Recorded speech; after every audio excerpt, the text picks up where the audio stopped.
Hola, mi nombre es Héctor Valencia y el día de hoy vamos a continuar con nuestras reflexiones acerca de la historia, la economía y la política latinoamericana y del Caribe. Como hemos venido analizando, en nuestra primera parte analizamos un poco el proceso de conformación del espíritu de colonización, cuál era la estructura económico-religiosa europea. Estudiamos un poco cuál era también la geopolítica, el poder religioso y la estructura social.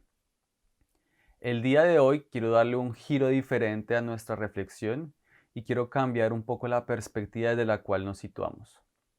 La perspectiva en la cual había hecho el relato anterior era la perspectiva y el relato de quienes ganaron las batallas, de los victoriosos, de quienes escribieron la historia.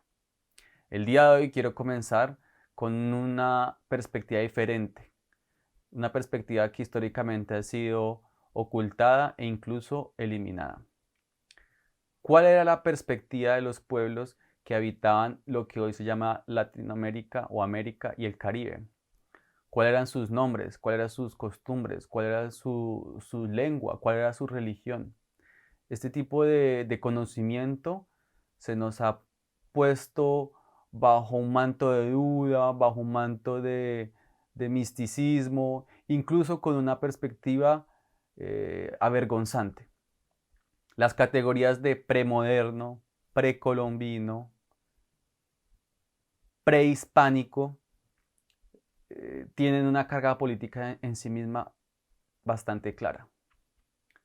Un pre y un post, un antes y un después, un pasado heroico incluso si se puede, que debía olvidarse y un futuro que debe reconstruirse. La historia de nuestros pueblos y de nuestra identidad quedó así partida en dos. Veamos un poco cuál es esa historia, cuál es esa narrativa y cuál es esa identidad que nos ha sido velada y que se intenta esconder. El primer elemento que analizaremos el día de hoy es analizar cómo relatar la historia consiste o es en sí un hecho político. Como ustedes deben saber, la historia de Europa se divide en 4 momentos, en 4 etapas, en 4 periodos históricos. La Edad Antigua, la Edad Media, la Edad Moderna y la Edad Contemporánea. Cada una de estas se ha sido unas características políticas, sociales y religiosas. Por ejemplo, la Edad Antigua es el momento de los griegos y los romanos, el nacimiento de la filosofía, de la democracia, de la ciencia. La Edad Media es el momento de la hegemonía del cristianismo y de los reyes. La Edad Moderna es el momento de la hegemonía de la ciencia, el renacimiento y la pintura.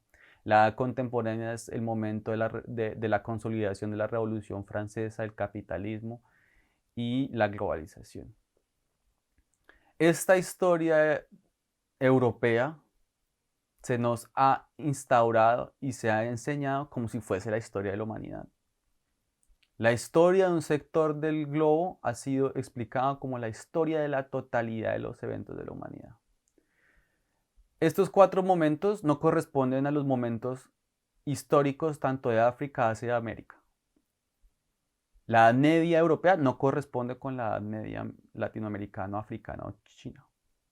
La Edad Antigua tampoco. Veamos entonces un poco cuáles son sus diferencias.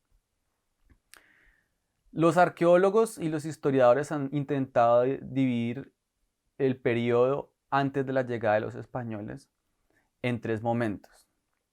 El periodo preclásico, el periodo clásico y el periodo postclásico.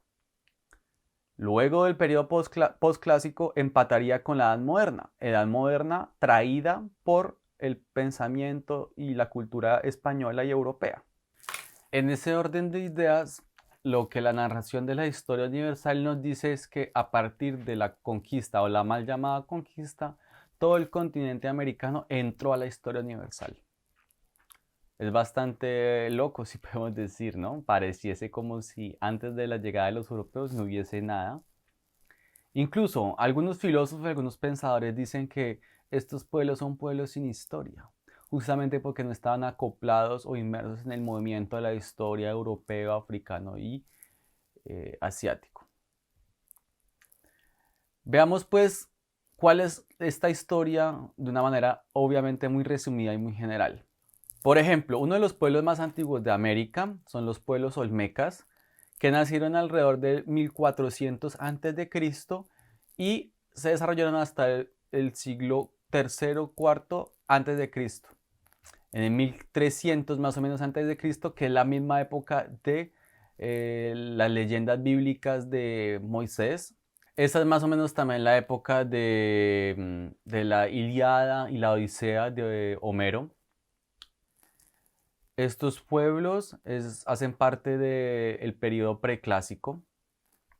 Son pueblos principalmente agricultores que cultivaban el maíz, el frijol y la calabaza, y que incluso llegaron a tener alrededor de 250.000 habitantes. Es decir, una población supremamente elevada para la época. Luego del periodo preclásico está el periodo clásico, que correspondería más o menos a los años 200 después de Cristo y los años 900 después de Cristo. En este periodo fue el desarrollo y el auge, digamos, de una gran cantidad de culturas en el continente latinoamericano. Tenemos, por ejemplo, la cultura maya, que va del siglo III hasta el siglo IX más o menos, es decir, del año 300 al año 900 después de Cristo. Fue una cultura que tuvo un gran desarrollo científico, astronómico y religioso, una gran organización social, grandes descubrimientos en el campo de la agricultura y sobre todo la astrología y el conocimiento del cielo y de las estrellas. También es el periodo, por ejemplo, de los muiscas en el altiplano cundiboyacense. Este pueblo nació alrededor del siglo VIII después de Cristo hasta la llegada de los españoles. Ese es un pueblo que funcionaba a partir de una confederación de tribus que lograron centralizar un comercio muy importante en todo el sector de lo que es Cundinamarca y Boyacá, y que se vivía principalmente entre dos regiones, una más cercana al departamento de Boyacá y otra más cercana al departamento de Cundinamarca.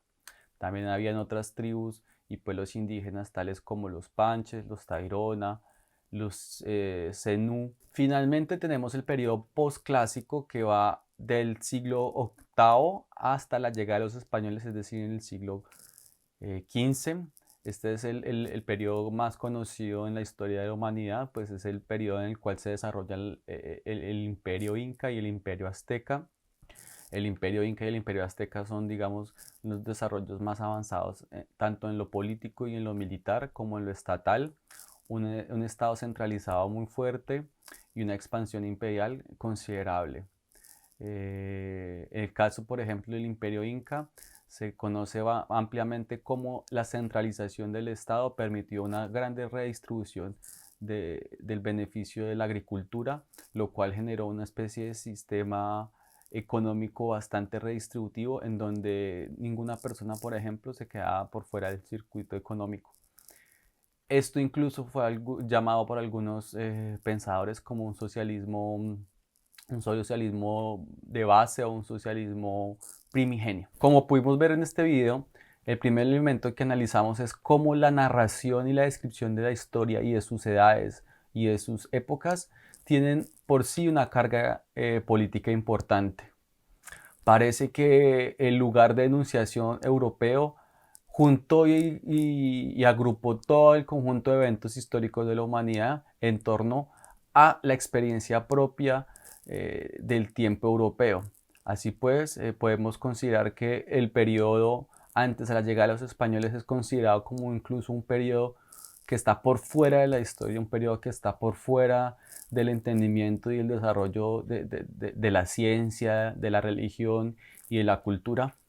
Sin embargo, lo que hemos tratado de contradecir y, digamos, de ampliar nuestra comprensión de nosotros mismos es que durante ese periodo existieron unos grandes desarrollos científicos, unas grandes culturas que intencionalmente, políticamente hablando, ha sido y ha buscado ser sustraído de la narración y de la identidad latinoamericana como una estrategia política y una estrategia incluso de dominación.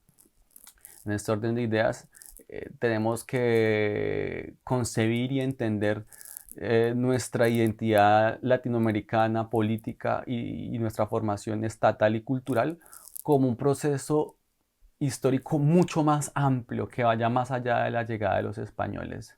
Un proceso que abarca 2 o 3 siglos de historia cultural y que debe ser restituido. La idea no es reemplazar una herencia por otra o volver al pasado de una manera idílica y romántica, ¿no? Sino más bien de acoplar y enlazar las narraciones y las construcciones y formaciones sociales y estatales que han sido olvidadas y menospreciadas.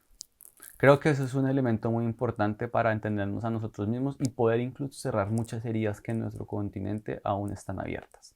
Por último, quiero recordarles que en la parte inferior de este video podrán encontrar una serie de elementos, lecturas o textos bibliográficos que les permitirá profundizar en su investigación y en su curiosidad intelectual.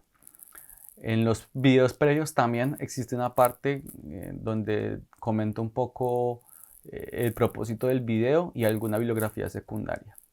No olviden pues seguirnos y compartir este material y esta información si lo consideran y creen que es importante con sus amigos, amigas, primos, familiares, abuelitas y abuelitos. Hasta luego.